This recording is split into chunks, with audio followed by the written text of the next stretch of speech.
Welcome back and thank you for staying with us on KTV Primetime News. And if you're just joining us, you're streaming live this broadcast on our social media platforms on Facebook, KTV Kenya, on Twitter, KTV_Kenya. It's also live on YouTube at KTV Kenya Live. On the comment section, you can tell me what you think about the bulletin, and as well for this discussion. If you might be having questions for my guest, tell me in the comment section. I'll be able to read them out to them. Now, the half of a decade narrowed down to years, months, weeks, and now just 21 days for the Kenyans to make a decision of the representatives for the next 5 years. It has been a tough race to convince the electorates to rally behind respective camps, and if the perception created by the polls are anything to go by, who will clinch the top seat come August 9th? It is the discussion of the night, and joining me is Kelvin Keter, a youth leader in Kenya Kwanza, and Kotondeh, who is a political analyst. Thank you so much, gentlemen, for joining us for this discussion.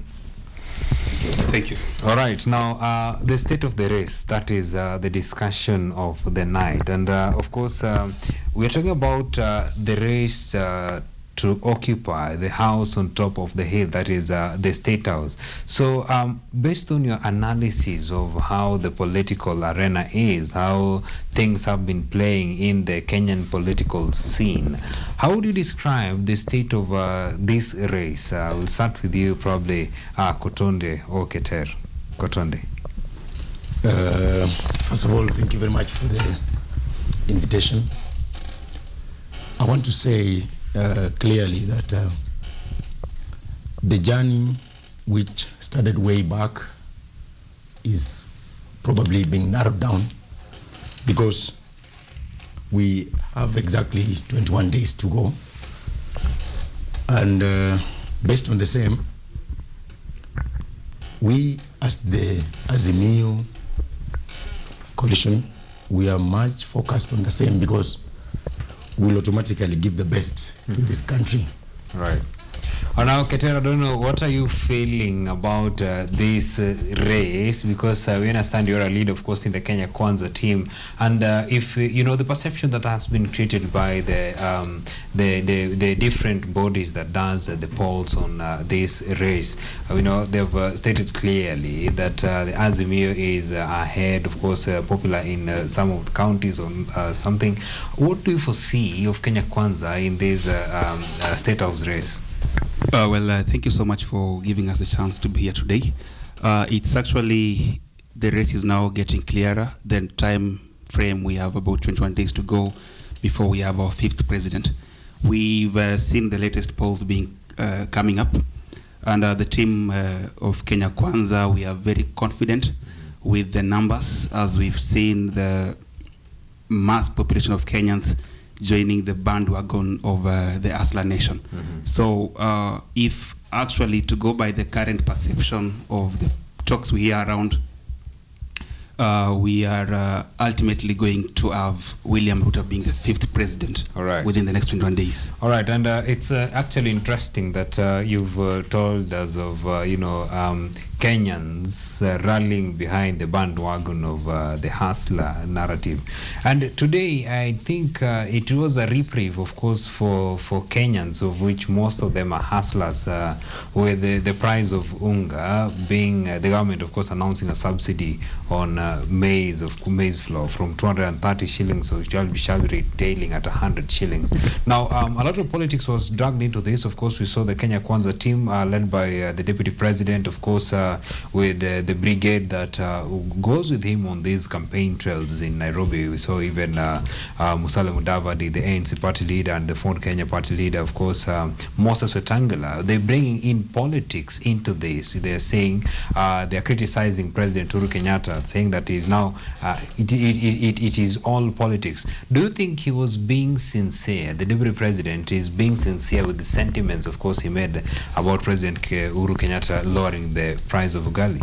Well, in reality, the price of ugali has not been actually lowered. Mm-hmm. The subsidy from currently 230 shillings per 2 kg to 100 is only a 4-week subsidy program. Mm-hmm. What our president-elect to be expected is that the government should have made this long time ago, whereby we would have seen the government investing more on farmers, increasing the rate of food production, long before we had this crisis. In a country at the equator, to suffer from effects of food insecurity is not fair. So what we actually want to see the next government investing more is increasing food production and ensuring that we have long-term solution to food crisis. We don't need the government to subsidize the cost of food. All right. Well, we could produce that. Right. Yeah. Now, Kotondeh, now because the directive that was given by the president, of course, which saw the price of maize now shall be retailing at 100 shillings.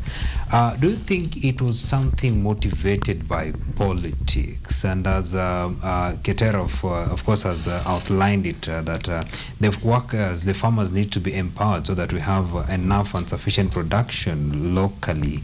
So do you think it was politics? Because we have seen the Kenya Kwanza team, of course, coming in, of course, blaming President Uhuru Kenyatta, saying that where was he when things were rising? What do you make of these sentiments by Kenya Kwanza? Okay, first of all, I want to say categorically that the Kenya Kwanza are not sincere.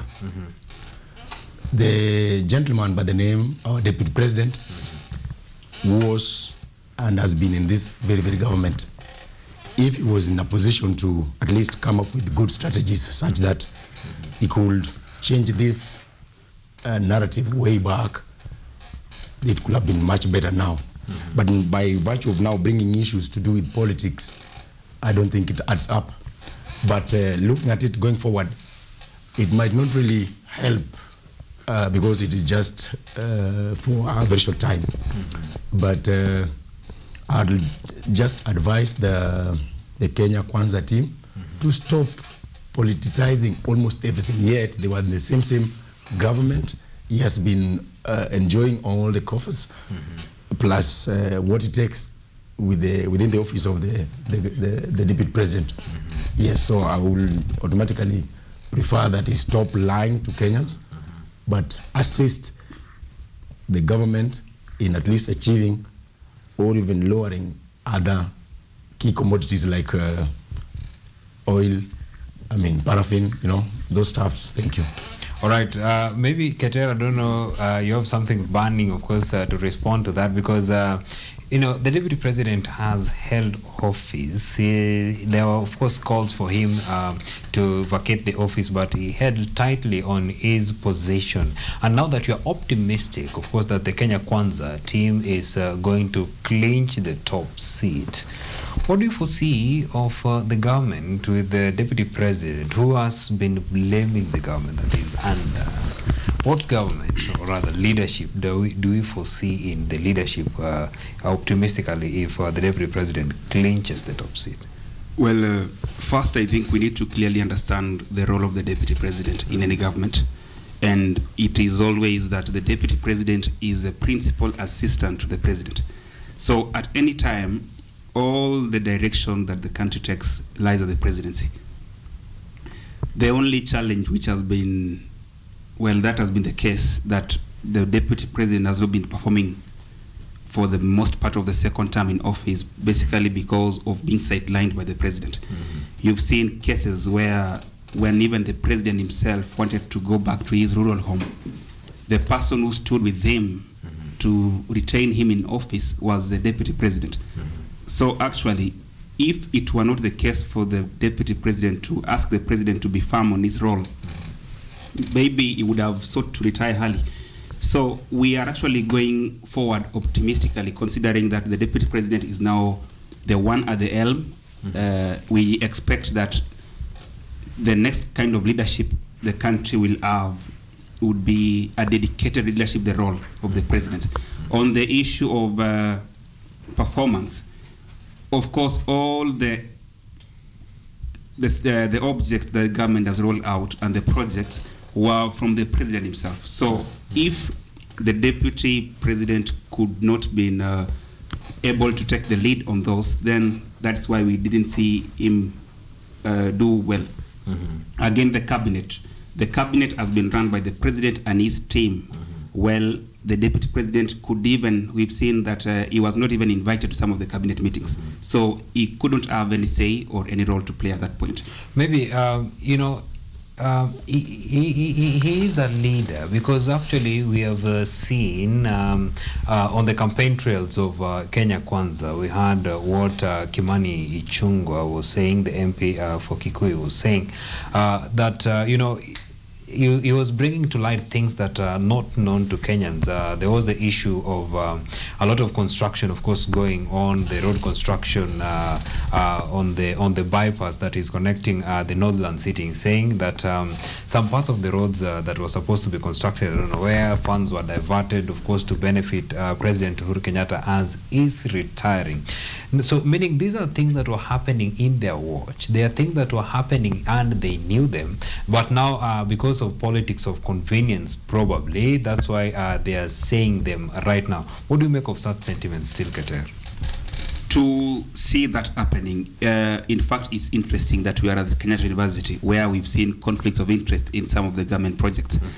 When the president takes a firm decision to mismanage the economy or to show an iron fist, you can barely do nothing. In fact, the Kenyatta University fraternity is a victim of what we've seen over, it's called state capture.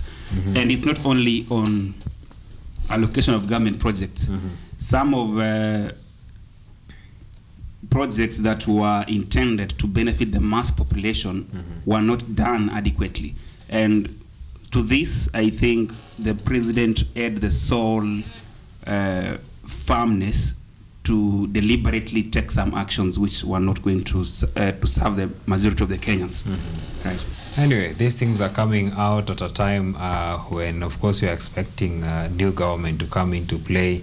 They are happening in the watch of leaders who did not, raise voices. They did not question this. They're only saying it to Kenyans at a time when Kenyans have barely, no voice or rather action to take against this. Probably the action might be seen on the voting day, of course, on the 9th of August. So away from that, Kotondeh, maybe to get back to you, we are seeing the race, of course, the strategies that these presidential candidates have been having, because the presidential candidate, of course, they want to have a house where they have numbers, so that the decisions they want to have, some of the initiative probably they might be wanting to have in their government, of course, is supported by the members in the houses. And of course, we saw Raila Odinga, the ODM chief and the Azimio presidential candidate, asking Imram Okoth to step down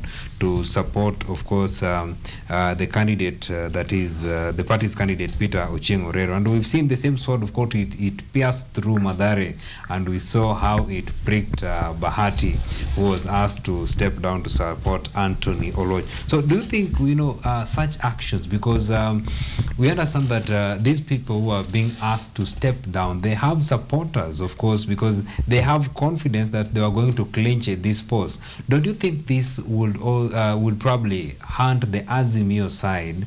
The strategies that they are taking will haunt them, will haunt them rather on the polls day? Thank you very much. Based on what is happening now, for me and many Kenyans, I don't think it is the right time to make such a decision. Why? Because maybe I can take you back.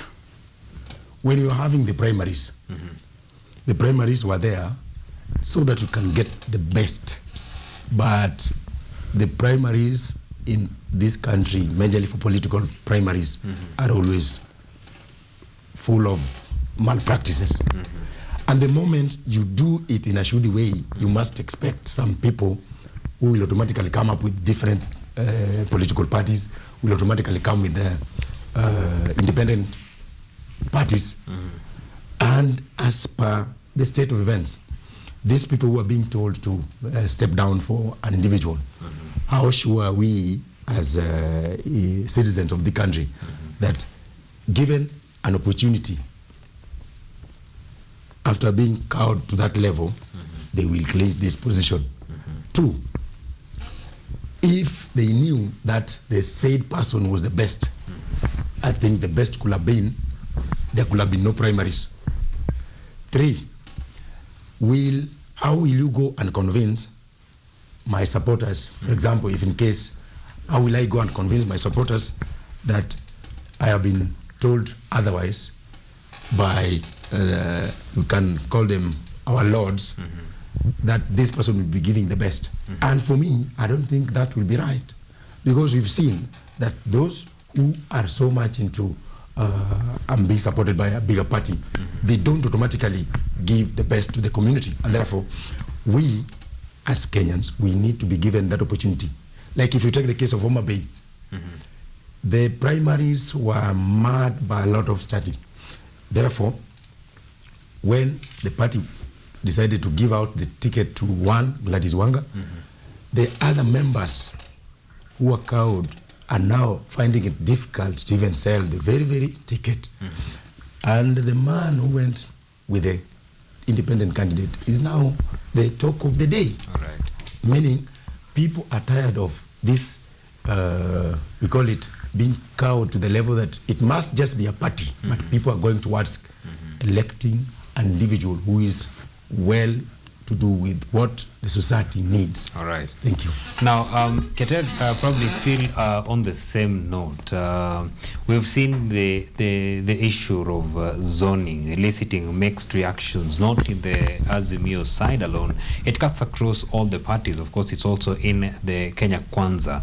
And like Kotondeh has put it right, that, the party is favoring someone. We need this person, but it might be a different decision. It might be a different thought, of course, with the electorates, who are most importantly the people who make the decision of who should represent them in the houses. What do you make of this issue of zoning? Do you think probably on this time we might be having a situation where Kenyans are voting more independent candidates than the party candidates, as is been put by Kotondeh here? Well, I actually think elections should give everybody a fair play to participate. As a citizen of a country, you have a role to take part in nation building, and nobody should actually dictate to what extent you have to play or to what extent somebody has to step on you. You can look at this in, for example, in a football play where while everybody is playing in the field, and then suddenly when somebody has the ball, is being asked to leave it so that somebody else have to kick it. Well, it is not democratic, and actually it undermines the principles to which we hold our democracy. So for the coalitions, our parties, we expect them to take the lead and to actually be democratic and give everybody a chance to take part in the elections. The case of zoning actually is of interest to a few who are at the top. When they look at the numbers they expect to have in the parliament or the Senate, and then they have to ask some candidates to step in favor of the others, which we actually want to condemn as young leaders, and going forward, we want to see more level playground being given to all candidates. Yeah. If I may just add. Okay. When it comes to issues to do with zoning, I totally disagree with it. Why do I disagree with it? I do disagree with it because, one, it robbed the citizens of that very region the right to give their best to one of their own. 2, zoning gives room for those who are deep-pocketed. We as the youths of this country, when will we have the millions to at least convince the electorates that it is our time to give the youthful leadership? And therefore, when it comes to zoning, you will automatically know that the party owners will automatically carry the day. Yeah, if you are deep pocket, you will automatically carry the day. All right. Thank you. All right. Away from that, probably because for the interest of time, we should be doing probably just a precursor of the presidential debate, of course, that tomorrow shall be featuring the running mates of the top seats. And maybe borrowing from what we saw in the gubernatorial debate and other debates that have been conducted by different media houses.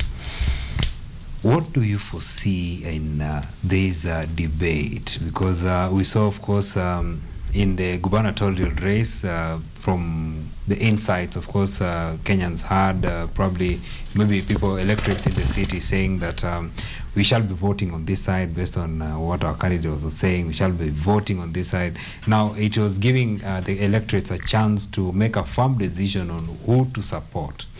And so tomorrow we shall be having, of course, Rigathi Gachagua of the Kenya Kwanza and Martha Karua, of course, of the Azimio side, and other, of course, running mates of the other presidential candidates. Keter, will start with you. Where do you see the weight tilting from the debate of tomorrow?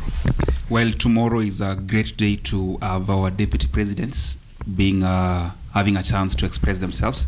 For a better part of the year now, that since the selection of deputy presidents by the presidential candidates, we expect to see Rigathi Gachagua now come out clearly and express himself clearly to the people, because as we've seen, many people may not understand his will for the country.